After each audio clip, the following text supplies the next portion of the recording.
Hey, Steve, the Olympics began. Did you happen to watch the opening ceremony? It was shorter than usual, just over 2 hours. But did you get to see any of it?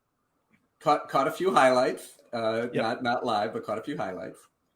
Yep. So what do you make of, okay, a couple of things I got to mention. So 2 out of the 1,000 torch bearers, one was a cross-country skier from Xinjiang, a Uyghur, and the other was a general, not a general, but an officer in the People's Liberation Army that was involved in this fracas that they had between India, where a bunch of people on both sides died. So these two things seem to be making as much or more news than the rest of the opening ceremony. Well, the IOC president, Thomas Bach, said the Olympic Games are not about politics, and it's strictly, the IOC is strictly politically neutral. Well, of course, that's utter nonsense, right? The Olympic Games are now all about politics, and they have been for quite a while, I think, since the Russian boycott in the 80s, right?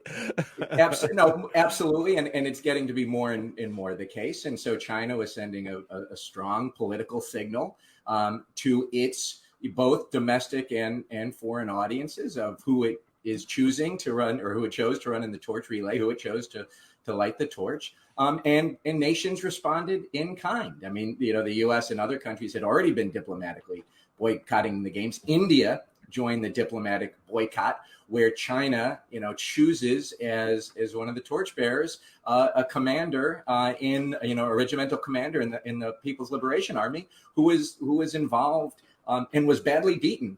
Survived, came out of his coma, but was involved where 20 Indian soldiers were killed in that battle on the border. So yeah, it's all about politics.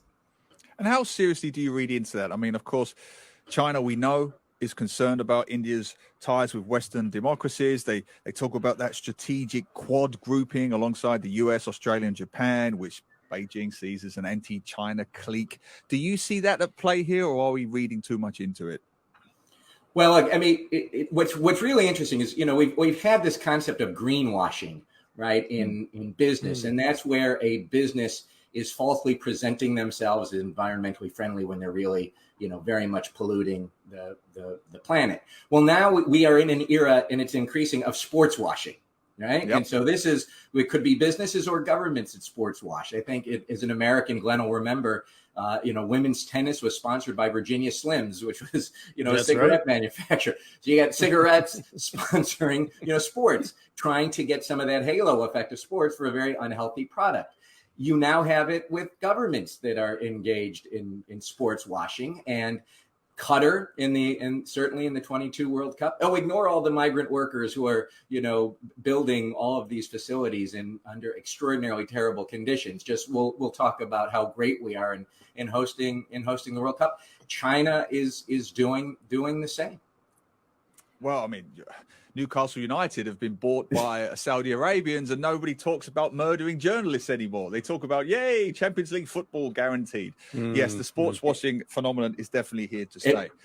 And say, Neil, just on the soccer front, it's the reason I'm wearing my AFC Richmond jersey. I can see it. Yes, Ted Lasso, right? Yep.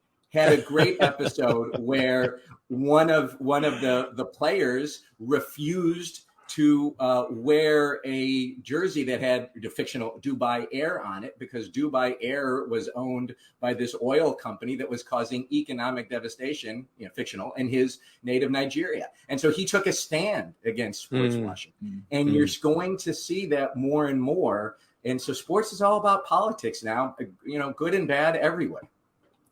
Well, on that point, I wanted to ask you something quite philosophical, Steve, on this. I only realized today that Beijing has become the first city to host both the Summer and Winter Olympics, going back, of course, to the famous Bird's Nest Stadium that was the centerpiece of the 2008 Summer Games.